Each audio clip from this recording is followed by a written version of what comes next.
Robbie, how are you? Fine, thank you. Thanks for coming in. We should probably start with that, what we just, Man of the Calf did. Ben Pringle. Sounds like a new haircut. So you call him Hell's Bells? Yeah, he's a good-looking guy, though. I'm not bloke. Oh, you're a good-looking woman. Are you happy with that, Hells? Has he always had that hair? Has he just had that hair? Or he's had that hair and because I have mine cut, that's why you call him That's why, isn't it? Right. Ah.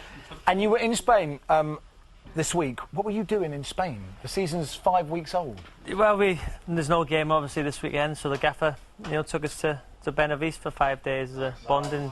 Yeah, it's good. And how's that work? Does the gaffer just say, I'm going to take you to Spain? He says, look, if you win the next 2 games, you can go, or how does it work?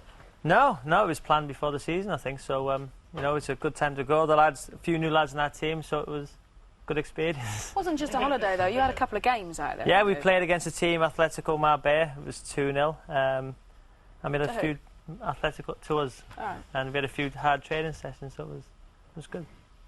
Nice, sunny? Boiling. Are you going to go every 5 weeks? I don't think so. But the lads behave themselves, done themselves proud, and I've been on trips before where there's been fire extinguishers and stuff, so... But you're skipper now, so obviously you don't get involved in that sort of... No, my banter's still the same, no.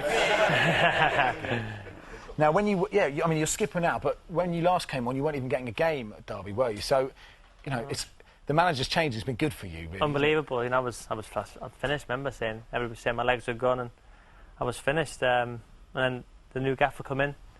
It took me a while to get in the team, but got in the team and not missed a game since. And obviously now he's maybe the captain again, and loving it. What sort of things? Kevin Davis, when he came on, he told us that when he was captain, there was a little committee of 3 players that people would come to, and if they had any problems, then he would take to the manager. Do you have any little committees, anything special, different that you do at Derby, being skipper? Gaffer? No, not really. Obviously in the trip recently, last week, me and Stephen Bywater changed room because the room we had, smelt of smoke, so we asked to move room. And we've done the silly thing of moving to a room next to the pool where our room number was on it. So all the lads, obviously the lads were allowed a few beers. So, my room bill, I think, was €500 for 4 days, and Dean Moxey's, was €6. And he found €10 on the plane, so he was €4 up going home. Is he a tightwad? Well, yeah, he's come from Exeter. I'm nothing bad about Exeter, but he's tight, yeah. Right, now you are more responsible now, you're captain. You can still do stuff like this, though, can you?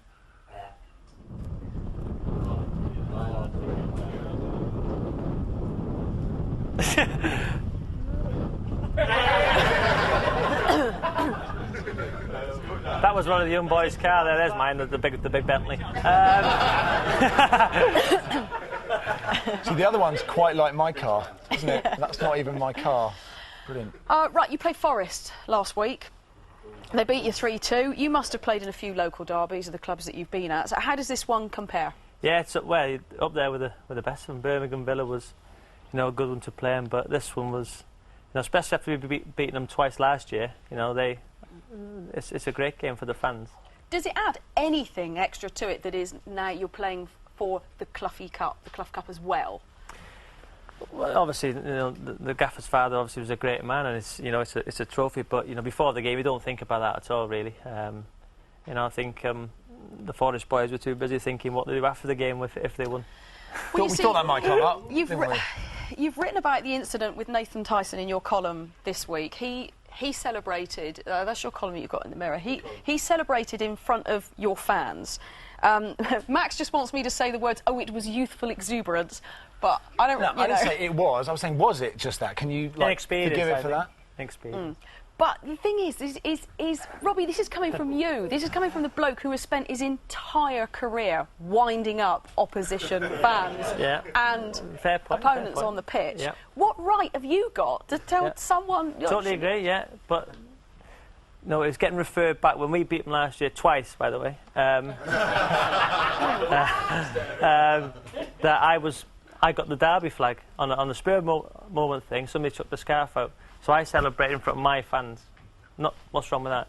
You know, if Nathan Tyson gets the Forest flag and takes it down the Trent end, not a problem. You know, but after the scenes in the week, the West Ham and Millwall, you know, there's 4,500 Derby fans at the end at that end.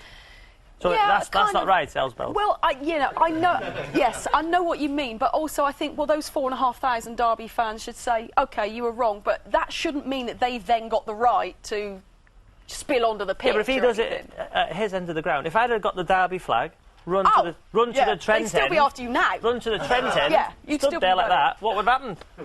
Yeah, but you didn't, did you? Exactly, I didn't.